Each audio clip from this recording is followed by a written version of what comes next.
Hello students, welcome to the channel.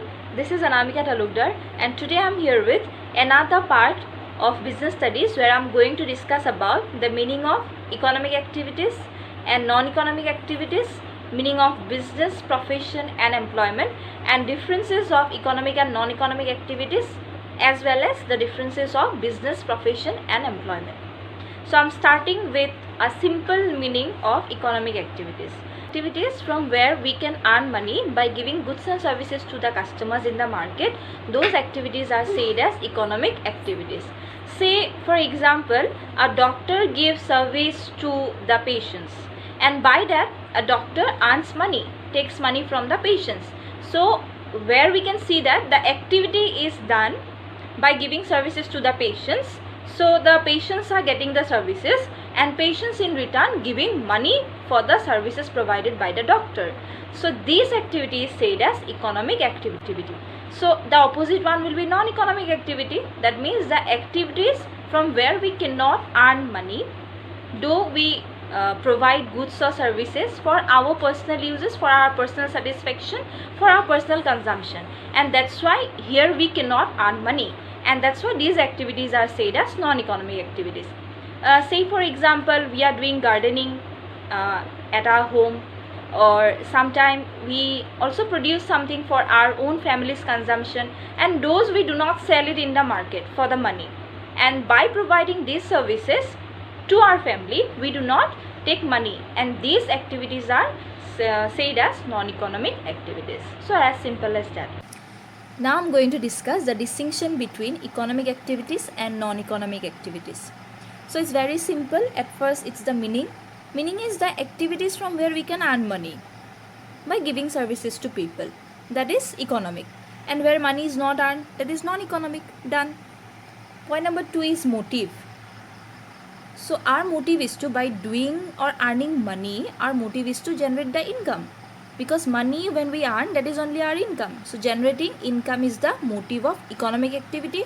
Whereas as we do not earn money here in a non-economic, so we will get either social or psychological needs. It means if I am distributing money or food or some help to poor people in my society, then I will do a help which is said as social help, and I will also gain some psychological satisfaction by distributing it. I hope these two are clear to you. Then the third point is satisfaction of need. When we earn money, obviously this money is earned for our day-to-day consumption. So by that we can get food. That means we can buy food, clothing and shelter. So our daily requirements are fulfilled by the money we earn from the economic activities. Now whereas you see the non-economic, here same point as point number 2, we gain what? As we do not earn money, so we gain social and psychological needs. Then the fourth point is types. What are the types of economic activity? The types of economic activities are if we are engaged in business or profession or employment. So these are the types of economic activities. And what are the types of non-economic activities? These are like family related. When we do something for our family, when we do something for our society without earning money or without expecting anything in return, then it is the help which we provide to the other people, and it is the type of work in non-economic activity. Then the fifth example, that means the fifth example is some examples again of non-economic and economic activity. And in economic activity there are traders, manufacturers, teachers, workers, these people comes. And non-economic activities are like household work, when we do something for our family in our houses, some charitable work, when we do something for our society, for social work also. So these are some of the example of non-economic activities. So I hope these are clear to you. If you have any doubt, then you can ask me in the comment section. Now I'm going to discuss the meaning of business. So the meaning of business is very easy. When we separate the words busy plus needs, it means when we are busy doing something to earn money by providing goods and services to the customers, that is only business. So we have to provide goods, either goods or services. Goods means if a shopkeeper sells things to the customers, those will be said as goods. And if a teacher is giving knowledge to the students, that will be a service. So when we provide these to the customers for earning money in return, these activities comes under business. So business is concerned with production, distribution and consumption of goods and services, as simple as that. And the next thing which I am going to discuss is profession. Now profession is an occupation where the people, those who are engaged in profession, needs qualification, training for completing the profession. For example, doctor, teacher, a lawyer, they have their personalized and specialized degree. For this personal and specialized degrees are needed to be called as a profession, to be called as a professional person. So some people, they may have profession of doctor, some are lawyers, some are teachers.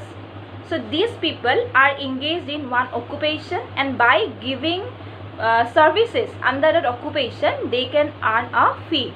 For example, for giving service by a doctor to a patient, a doctor can earn fee in return, money in return. So that is profession. For doing a profession, a person will have to be qualified, experienced and trained in his or her own field or a specialized field. Then the third meaning I am going to discuss is about employment. Employment is a process, or it is a contract between employer and employee, where employer gives services to the employee and where the employee works under the employer. Say for a job, in a job there is a boss, so the boss will be employer, and the people, those who are working under the boss, these will be employees. So this process is known as employment. I am going to discuss in detail about the business, profession and employment. When I discuss the differences of three of these, you will understand it in a better way. Okay, now I am going to discuss the distinction between business, profession and employment, where the first point is mode of establishment. I have tried to write in a simple way. So you can see here, when a business is started, then a businessman will have to at first register it, and then there are few formalities which a person needs to go through for starting the business. Done. Then we can see the profession. For example, a doctor. So when we see the profession, then a doctor, that's one example I have given, or a lawyer needs a certificate of practice before starting their profession. So when will they be called as professional person? When they have this certificate of practice, then only they can establish as a profession or establish as a professional person. Then the third one, you see employment. Employment is easy. This is a process between employer and employee. For example, there is a job, a person is under a boss, so the boss will be employer and the person working under the boss will be employee. So between both of these people, when there is an agreement or a process, that is only known as employment, and for establishing this is only needed, nothing much. Then next point, we can see nature of work. So how is the nature of business? So business is engaged with what? What is the nature? It is engaged with production and distribution. Production and distribution of what? Goods and services, which are provided to the customers, and the customers, they buy and sell. This is only the nature of work. They are engaged in that process only. As simple as that.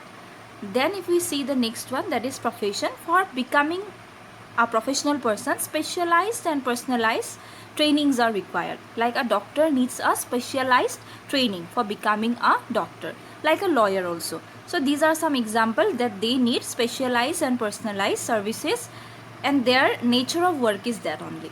That is their nature of work. Then a third one is employment, where employer assigns. It means employer, how is the nature? Employer gives duties and responsibilities. To whom? To employees. So employees get works, what the person will be doing the whole day, or what will be the nature of work that he is going to do in the job. So these are given by the employer and given to the employee. So this is only the nature of work.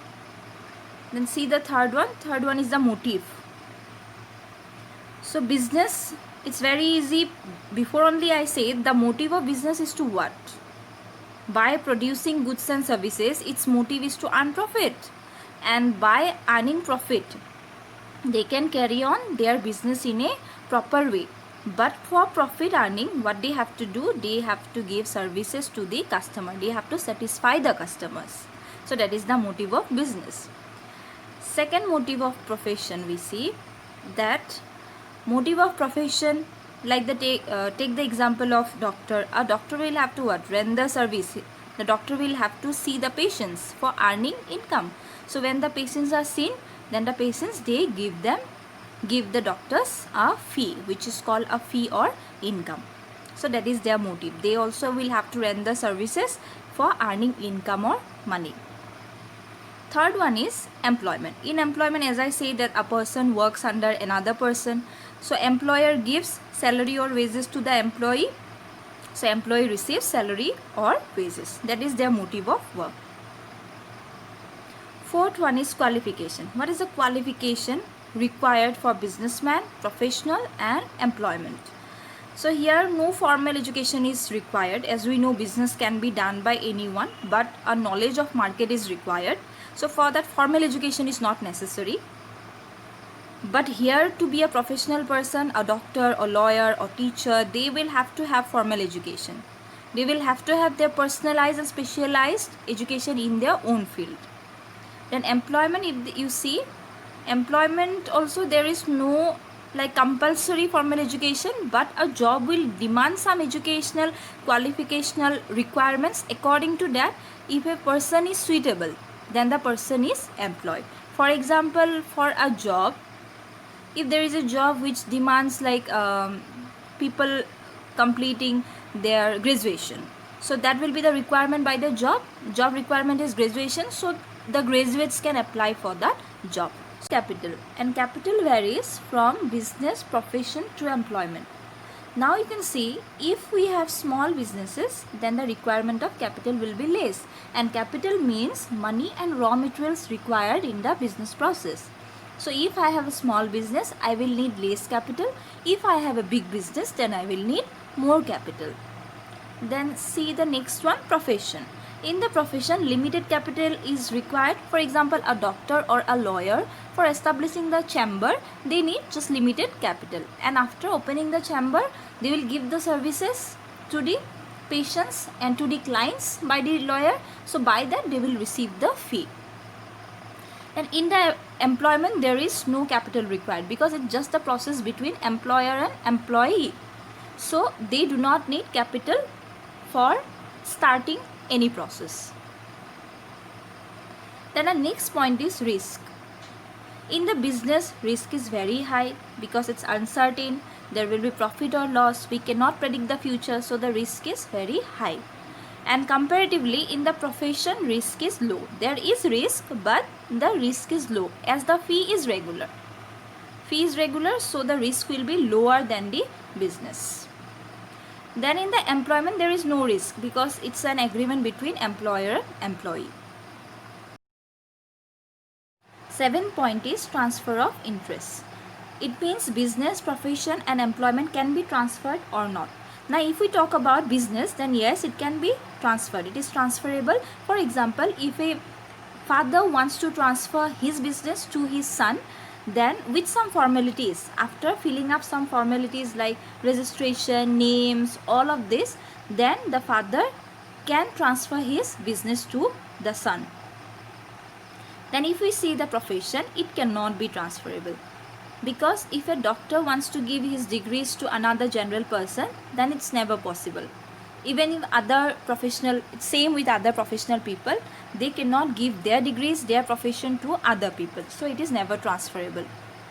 Third one is employment. It is also not transferable because an employee cannot give his or her job to another person. It cannot be transferred. Then the 8th point is code of conduct. So in business, there is no compulsory rules and regulations, or we can say that specific rules and regulations. A businessman will have to follow some moral and ethics in the business. So that is decided by the businessman. that what type of rules and regulations or discipline or ethics in the business needs to be followed, that is decided by the businessman. So that is not compulsory, or there is no compulsory rules and regulations needs to be followed. Next one is profession, where there are some code of conduct which a professional needs to follow. Then in employment, we know when a person is doing a job under someone else or a boss or a master, then there are few rules and regulations of the organization or given by the boss that will have to be followed by the employee. So I hope these points are clear. These are the distinction between business, profession and employment, and I already discussed about the economic and non-economic activities. Meaning distinctions are done today, completed. Next video I'll do the next part. If you have any doubt regarding today's topic, you can ask me in the comment section. I'll provide the notes PDF link in the description box by the next day. So I hope today's topic is clear. Keep learning, keep growing, and this class of business study you will get in my channel, which is Anamika Talukdar, and also in this channel, Welcome Learners. Thank you.